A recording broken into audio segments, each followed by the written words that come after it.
May isang linya ng awit na sumikat ng araw. Ang sabi ng line, old habits are sometimes hard to break. Totoo na tayo mga tao ay may mga habits o gawi na mahirap nating baliin dahil ayaw natin. Hindi dahil sa hindi natin magawa, kundi dahil sa ayaw natin na baguhin yung ating mga habits. Pero ang pag-uusapan natin ngayong hapon is how to break bad habits. Meron tayong mga nakagawi ang ginagawa. Mga mabubuting bagay na nakagawi nating gawin. We love to do church-going, Bible reading, praying. So, pagtulong sa kapwa, maraming mabubuting bagay. But there are habits that we should stop right away. And pag natin pinagdesisyonan ay tigil o into, kapapahamak natin. Itong mga gawin na pinag-uusapan ay mga malilit na bagay na lagi nating napagdidesisyon ng gawin. Wala tayong kagatol-gatol na gagawin for the day, mga kilos na buong puso nating isinasakatuparan sa buhay. But let's be aware na whatever we do, it should be glorifying sa Diyos. Hindi po pwedeng mabuhay tayo na walang pakialam sa ano ang sasabihin ng Diyos. So tulungan tayo ng Panginoon na at least to break bad habits. Magandang hapon.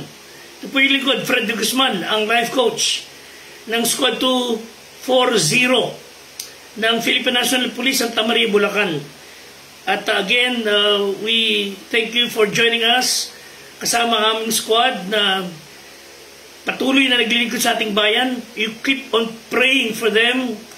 May mga pasaning din sila, may mga dalahin din, may mga siliranin din pinagdadaanan. So, tulad natin, ay magpanalanginan tayo. But over and above, we welcome everyone, lalo yung mga nasa labas ng Bulacan, nasa labas ng bansa. I'd like to hear your comments. And tulungan tayo ng Diyos na makumbinse. If we are doing things na alam nating mali, alam nating hindi tama, whether ugali, gawi, kilos, whatever, alam nating hindi tama, alam nating hindi nakakalulati sa Diyos, at lalo higit alam natin makasasama sa katawan, sa ating kinabukasan, decide to stop. Itigil na natin. Ay sa research ng isang university sa ibang bansa, 40% daw ng ating behavior on a given day ay bunga ng ating desisyon na gawin beforehand. Ibig sabihin, walang kumukontra, walang pwedeng magpapigil. Ginagawa natin yan because we already decided. And most of the time, those are bad habits.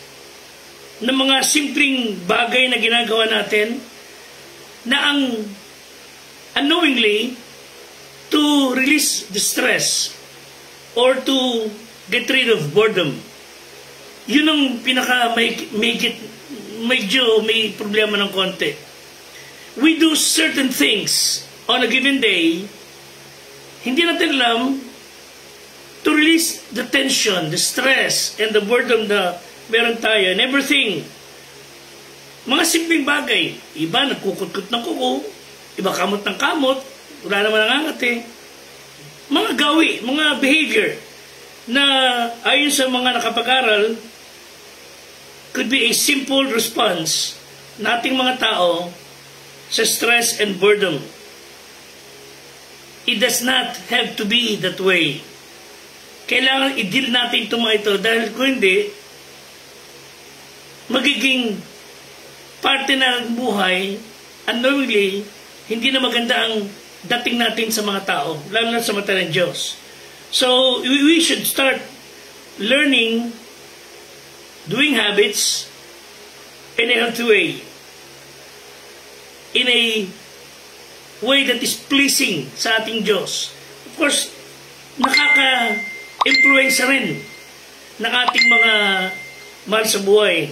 Sapagkat ang stress or boredom is on the surface na talagang caused by a much deeper issues. At itong mga issues na ito, na pagka hindi natin tinrato, hinarap ng totohanan, and we disguise carelessly na parang wala tayong pakialam doon, it will one day explode sa ating harapan at hindi natin mapipigilan kung ano magiging reaction natin. So how did we develop our good habits? Again, how can we develop a habit that is good, healthy, and honest? Of course, babalik tayo sa Bible. Ito po mga paalala ng Bible. Sa Philippians 4:8, whatever things are honest, true, lovely, of good report, sabi ng Bible, think on these things. So ano mga bagay na mabuti, kaaya-aya sa Diyos, nakakalugod sa Panginoon, maganda sa paningin ng tao na mabubuti, think on these things. Ephesians 4:22 and following. Inyong iwan ang inyong pamumuhay na nakaraan. Tayo mga nakakilala sa Panginoon, we have life that is in the past na hindi na natin kailang balik-balikan. Yung dating pagkatao, wika ng Bible, na sumama ng sumama ayon sa mga kahalayan ng pagdaraya. At kayo magbago ng inyong pag-iisip. Sabi ng talata, kayo magbihis ng bagong pagkatao na ayon sa Diyos, sa katwiran at sa kabanalan. Ang lahat ng kapaitan, kagalitan, pagkakaalit, kadaldalan, panglilibak ay maalis nawa sa inyo. Yan sabi ng Bible. Pati ng lahat ng masasamang akala. May mga tao kinakaroon yung ganyan eh. Pag aakalaan kang ganun ginagawa mo, they would find fault. Yun ang galing nila. They would find fault at sinisira nila araw nila paghanap ng butas sa kapwa nila. Sabi nga ng Bible, bago mo tanggalin ang muta ng ila ng kapwa mo tinan mo na yung muta mo. Diba? And yet, sabi ng Bible, alisin natin yung mga ganyang bagay so that we would be able to cultivate, develop good habits. And how can we do that? Well, think of something na ipampapalit natin dun sa ginagawa natin hindi tama. So ano may bagay na hindi natin ginagawa tama? That bad habits? Isip tayo ng bagay na pwede natin ipamalit doon. Kasi pag hindi natin suppress ang ganong bagay, babalik at babalik tayo ron. Parang baboy na wala nagwinang balik na balik sa pusali. So hindi rin lang kayo makaiwas bumalik sa ganong bagay. Harap tayo ng ibang papalit doon sa awa ng Diyos. So you should plan ahead of time how we would respond when you are stressed, when you are experiencing boredom. Ano yung ginagawa mo noon na alam mo hindi tama, baguhin mo yan. Cut out yung mga nagtitrigger sa iyo na bumalik doon sa masamang gawa niyan. May konti kang problema, inom ka. Alam mo nakakasama yun? Bago ka na lugar, hanap ka na makakausap. Meron kang tendency na saktan mo sarili mo pagka na-stress ka or you're feeling depressed, edi hanap ka na makakausap. So babago tayo ng kilos, iisip ka na parang ng ikaiiwas natin sa paggawa ng masama. Hindi yung malala ka na, tapos hindi ka na nga nagbabago ng kilos, nagdadamay ka pa ng iba. Andiyan yung susunugin mo anak mo, susunugin yung bahay nyo, mamimerwisyo ka ng kapwa mo, manininggal ka ng tao, para kang pitbull na may nakaangil. Huwag ganun. Dahil hindi nakatutulong yun, because ini nagpapalubog at nagpapalibing lalo ng ating magandang kinabukasan. So make it easier sa ating sarili to break bad habits by avoiding things na makapagbabalik sa iyo sa nakalulungkot nating kilos. Again, try to have someone who is stronger than you na parang magiging bantay mo na sa tuwing nariyan siya, mapipigil lang ang gumawa ng hindi tama. And the two of you can hold each other accountable. Kumbaga, hanggat nandiyan yan, may pipigilan kang gumawa ng hindi tama. And then, if you were able to overcome ang kahinaan, of course, celebrate. No? Di ba? Mag-rejoice sa Panginoon. You see, knowing that someone else expects you to be better. Yung meron kang isang tao na, alam mo, nandiyan ka sa paligid, na umaasang gagawa ka ng tama, is a good motivator. Una sa lahat, ang mga habits natin ay behavior patterns na lagi nating ginagawa, walang tigil nating inuulit-ulit. Whether right or wrong. But we are talking about getting rid or stop doing bad habits. And some of them, of course, yung ating habits are good, harmless. Kaya nga, if your habit is going to church every Sunday, well and good. Keep on doing it. If your habit is reading the Bible, amen. So if your habit is helping others, well and good. So not mabubuting bagay, keep on doing it. But what we are talking about is break bad habits. Konting celebration lang, inom ka na kagad. Di ba pwedeng tubig na lang muna, o kaya kape man lang siguro. O kaya yung iwas sa nakakapagpalala ng bisyo. Kakakain mo lang, nakasindi ka na kagad ng anumang bagay na nakakasira sa kalusugan. Hindi naman po ito pangunguha ng bait, kundi sinasabi natin, bad habits will give us bad future. Si Jeremiah 13:22-23, ang sabi ng Bible, iyong sasabihin sa iyong puso, bakit ang mga bagay nito ay dumating sa akin? Dahil sa kalakhan ng iyong kasamaan ay nalilis ang iyong mga laylayan. Mga sakong mo ay nagtiis ng karahasan. Makapagbabago bang Etiope ng kanyang balat o ang leopardo ng kanyang batik? Kung nakagagawa naman kayo ng mabuti ng mga bihasang gumagawa ng masama. In short, this verse tells us, hindi kailanman magbabago ang kulay ng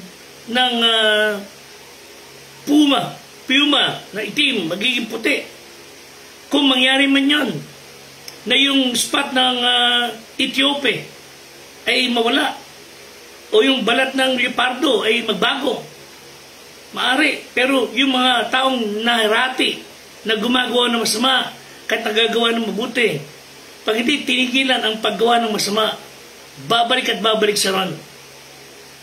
Ang tatay natin, nung tayo malilit pa, ay sinisikap tayong disiplinahin for many years. Mga mabuting ama, parents would try to lead us, discipline us, and doing the best they can. Pero laging kulang. Hindi sapat lang pag nagre-rebelde ang mga anak. And we as parents desire to have our kids disciplined. Ang iba naman sobrang disiplinado. Kunting mali lang na anak, bugbog sarado. Ilagay din natin sa lugar. Sapagkat ang disiplina ho ng Diyos ay pinakamabuti. May God help us to discipline our kids, our family, ayon sa kanyang pagdisiplina. At ang kanyang pagdisiplina ay batay sa kanyang kabanalan. At totoo, amin natin, wala hong maganda sa tingin natin ang disiplina. Discipline is never been pleasant. While it is happening, discipline is painful. Kahit anong sabihin natin, pag tayo dinidisiplina, hindi ho maganda yan. Pero yung epekto nito, ang maganda. Ang sabi ng Hebrews 12:10-11, tayo'y pinarurusahan ilang araw ayon sa kanilang minagaling. Pero sa kapakinabangan natin upang tayo'y makibahagi ng kanyang kabanalan. So we are being disciplined or under-disciplined, konting araw lang. It's for our own profit. Lahat ng parusa sa ngayon, sabi ng Bible, ay tila hindi ikinililigaya. Totoo naman ho. Kundi ikinilulungkot. Gayon may pagkatapos namumunga ng mapayapang katwiran. But when you realize the reason why you are being disciplined, ng parents, ng teacher, ng leader, ng authority, we are passing through some disciplinary action, it's for our own good. Pangalawang bagay, hindi lang po maintindihan ng habits ay behavioral patterns na we are doing it because we do it repeatedly. Ang susi ho talaga sa pagtatagumpay, yung ating pagtitiwala sa Diyos. And we must learn to surrender sa Panginoon ang ating mga bad habits. Ihingi natin sa Diyos, bigyan tayo ng lakas na mapagtagumpayan ang masama nating mga gawi. Alam natin kung ano yun.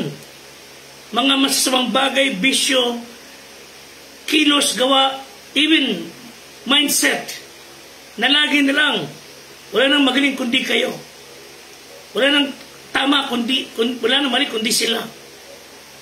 Wala nang mabuting tao kundi kayo. Lahat ng masama sila. Ibig sabihin, lahat ng magaling, ikaw na. Lahat ng bobo, kami na. Kaya pagkaganyan ng mindset ng tao, malaki problema ng taong yan. Ang tao, pagka ayaw ng matuto, ayaw maging learner, yun po ikapapahamak niya. 1 John 5:4, sapagkat na sino mang ipinanganak ng Diyos ay dumadaig sa sanglibutan. Ito ang pagpatatagumpay na dumadaig sa sanglibutan sa mga katuloy natin panampalataya. So, let's keep that faith. Panginoon, bigyan mo ko ng tapang, lakas sa loob to break these bad habits. We can choose to pray and we can choose to read God's Word and be victorious and defeat any temptation. Sa pangatlong bagay, we need to realize kailangan natin ating kapwa. People who would help us to overcome bad habits. Pagka kayo po ay laging ang kasakasama ay liko, 1 Corinto 15:33, sabi ng Bible na masasamang kasama sumisiran mabubuting ugali. Hindi mo mapapanuto ang ating buhay, hindi mapapalalagay sa direksyon. Kapag ka ang lagi natin kasama ay puro kalikuan at kabulustugan, puro kayabangan, puro sarili lang inintindi, most likely, pag yan ang kasama lagi, magiging panibago kang katulad nila. So, umiwas po tayo sa masamang kasama. Lumayo tayo sa mga taong makapagbabagsak na ating matinong pagkatao, pag-iisip. Ang sama po natin, yung sinabi ng 2 Timothy 2:22, tumatawag sa Diyos out of a pure heart. Ang Diyos na may mga tao na pwedeng ilagay sa inyong harapan, sa inyong paligid. You just need to allow Him na tayo pa ay ma-impluensyahan ng mga tao ito para tayo tumibay, maging overcomer. Sa James 5:16, ipanalangin ng isa't isa ang iba upang kayo magsigaling. Malaki nagagawa ng maningas na panalangin ng taong matuwid. So, you need to seek your life coaches, advice, counsel sa mga taong may matinong pag-iisip, and they will be able to help us sa mga struggles natin. You ask somebody na you pray for us, please pray for me. I seek your prayers. Kami, mga leaders din, kayo sa ating men and women in uniform, we all need prayers. Lahat tayo kailangan na panalangin. Lahat tayo kailangan makinig ng salita ng Diyos. Anong klase yung taong nagsabi, ayoko magsimba? Sino ka? Parang ayaw magsimba. E di ikaw nang wala-walan? Tinalate na talikuran mo, Diyos? May mga taong ayaw na ipag-pray sila. Yung mga taong yun na parang sobrang kitid ng pag-iisip, and they thought sila ang may kapangyarihan ng lahat ng bagay. No, kailangan natin ng Diyos. The more ng tao ay nagmamalaki, nagmamayabang at lumalaban sa kalooban ng Diyos, lalo po siyang naghuhukay ng sarili niyang libingan. Wala ho siyang kahinat ng katinoong buhay. Ay pagka nakating yung mga yun, nakasimangot pa ho yan. Ang mga taong makasarili, punong-puno ng kanilang sarili, at ang itinata sarili nila, you will never see them happy. You will never see them happy seeing you succeeding. Ang mga tao na galit sa kapaumbabaan, punong-puno ng sarili, when they hear you are succeeding, naglalagablam ang kalooban nila. Pero yung mga taong binigay ng Diyos mula sa pangpuso ng Panginoon, when they heard you are succeeding, you will be happy. They will be happy. Katunayan mga kapatid, sasabihin ko po sa inyo na pag sino sa atin, minabalita nyo, kaaway nyo, kagalit nyo, nabalitang namatay kayo, baka magpapiesta pa yung mga yan. Pero hindi po sila ang tao na kailangan natin. Those are the people who will pull you down. What you and I need are people who will bring us up who will lift us up, makakatuang na to break bad habits. So, ang challenge is simple. If you're doing things that is wrong, lagi na lang mali ginagawa natin, may tayong bisyo, may maling bagay, maling pananaw, maling kaisipan, stop it. Break that bad habits. May isa pong kilalang manager ng isang sports team sa ibang bansa, ang nagigiyagis na siya sa kanyang walang tigil na kasi sigarilyo, kaiinom.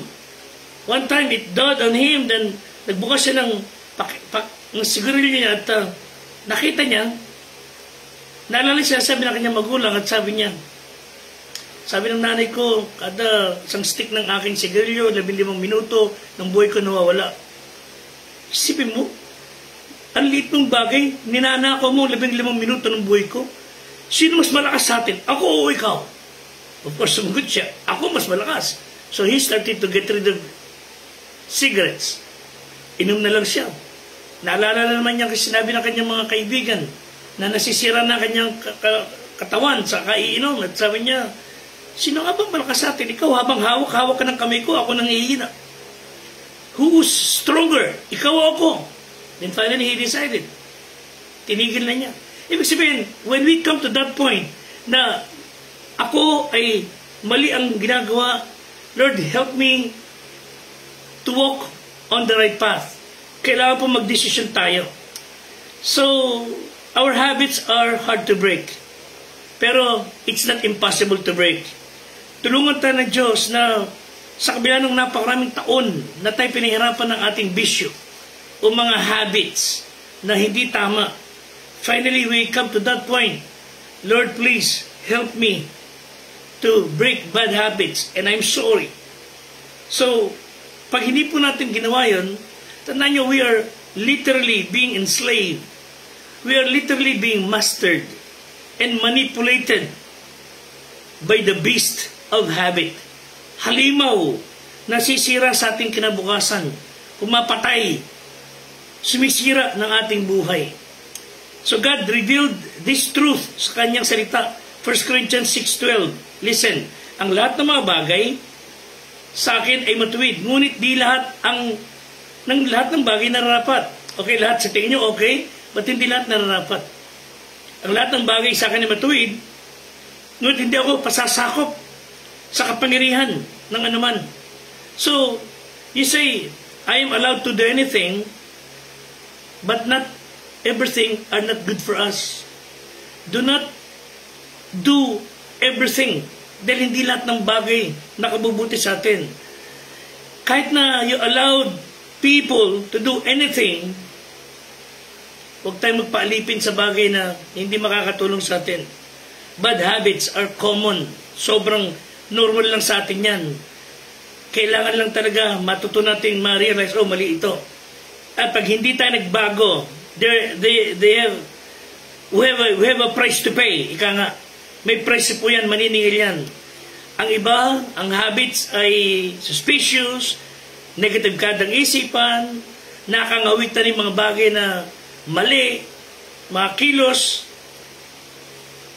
irritable kagad, mapagtungayaw, whatever. And we practice them every day without guilt. Pero ngayon, again, if you learn yung mga bagay na ito masama, feel guilty and ask God's forgiveness. Isuko natin sa Panginoon ating buhay. And make a commitment. Sabihin natin, Panginoon, help me to break free sa mga sinful habits. And tulungan mo ko to get out of this and to step towards freedom. Kailan magsisimula? Ngayon. Now na. Yung anong bagay na kapagpapahina sa atin. Be man enough and woman enough to say, Lord, I am with you. I am for you. Then wala naman pong kinakampihan ng Diyos na kalikuan. And by the way, the guide is the Bible. It's not only a book of rules, but it's book of principles. So, ipamuhin natin ang Biblia, ang sinasabi ng kasulatan, which are timeless and unchanging. So, let me close with this. Ang mga prinsipyong dapat natin maging guide sa ating buhay is, of course, keep on doing good habits. Okay? Let me give you 3 things, questions to ask, for us to have a proper, daily, good habits. Think of expediency. Expediency. Ibig sabihin, ito ang aking ginagawa would bring me to my appointed goal, or ito pong aking ginagawa ay makababagal ng aking pag-abot ng aking nais sa buhay. Okay? 1 Corinthians 6:12. Again, ang lahat ng bagay sa akin ay matuwid, ngunit di ang lahat ay nararapat. Sa tingin mo lahat ng bagay okay, pero hindi lahat ng bagay pwede sa'yo. Kung sa iba obra yan, pero hindi pa pwede sa'yo. So we ought to have a God-given goals. Ano ba goal mo sa buhay? Will that habit help you reach your goal? Expediency. Yung bang habit na ginagawa mo would help you reach your ambition. So yung ating decision should honor the direction we are. So anong ginagawa natin yan? Will that lead us to reaching our goal? Hindi naman expediency. Number 2, enslavement. Yung ating mga ginagawang ito, does it enslave me? Ito po ba'y dinadala ko sa kapangyarihan ng hindi tama rather than the Lord Jesus Christ? 1 Corinthians 6:12, again, ang lahat ng bagay sa akin ay matuwid. Ngunit hindi ako pasasakop sa kapangyarihan ng sinuman, ng anuman. Dapat tayo pasakop lang sa kapangyarihan ng Panginoong Diyos. So Jesus came to set us free from our addiction, vices, bad habits. He came to forgive us and He forgave us. Huwag na natin balikan. Tulungan tayo ng Diyos. And we can have the true freedom sa Kanyang pamamahala. Let us allow Him. Ang hirap po, minsan bitiwan ang mga nakagawin natin. Struggle palagi at parang mamamatay ka sa tingin natin, pero it's not. When you surrender your life to Christ, you have the life. Not only expediency, enslavement, edification. Ibig sabihin, ito bang ginagawa natin ito madalas? Paborito nating habit, does this build me up or tear me down? Will this edify me? Patitibayin ka ba nito? One would say, do not let your head run away with your heart. We are here to operate by love. Pagka yung isip lang natin at nagkakamal ng kaalaman, pero wala ang puso natin na natututunan, yumayabang lamang po tayo. Knowledge puffed up, but love builds up. 1 Corinthians 10:23. Lahat ng mga bagay ay matuwid, ngunit di ang lahat ng mga bagay ay nararapat. Di lahat ng mga bagay ay makapagpapatibay.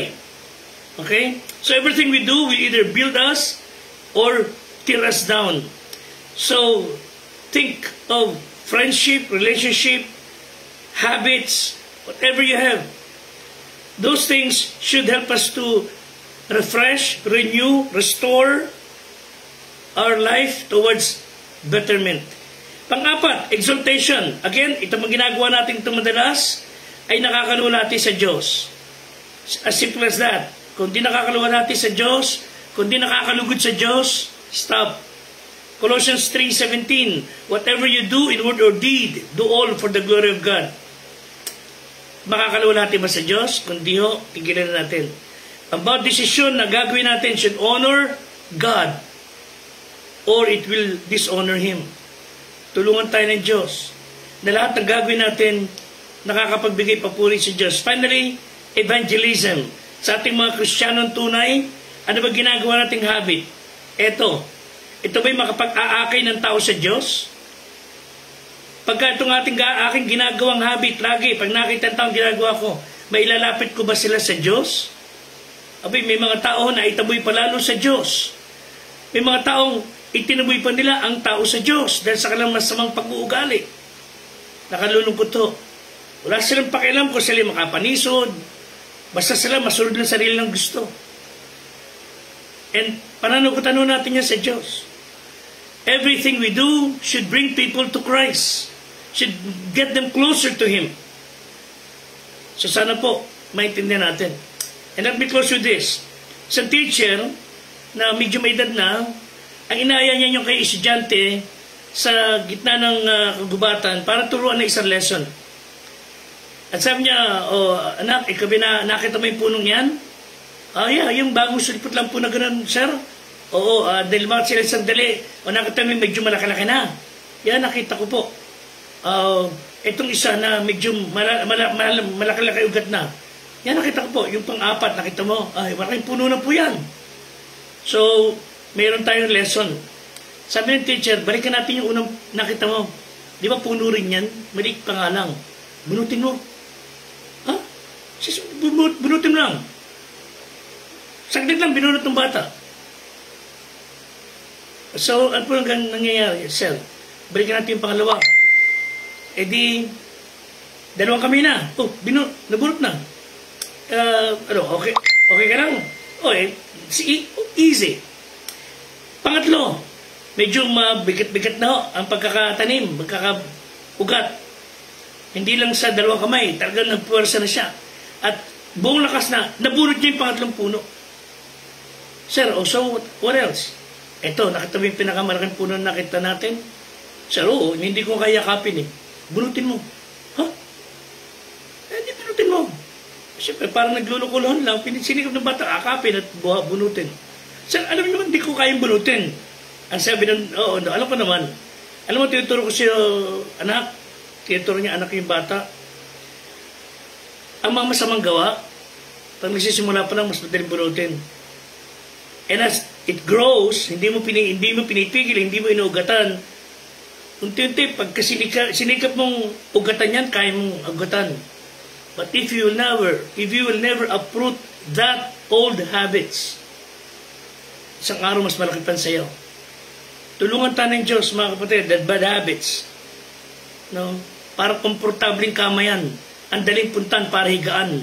Pero sa sarap niyang tulugan, ang hirap niyang bangunan. Nakaka-aliw, nakaka-sarap sa laman ang masamang bisyo. Kaya ayaw tayong alisin ng demonyo ron.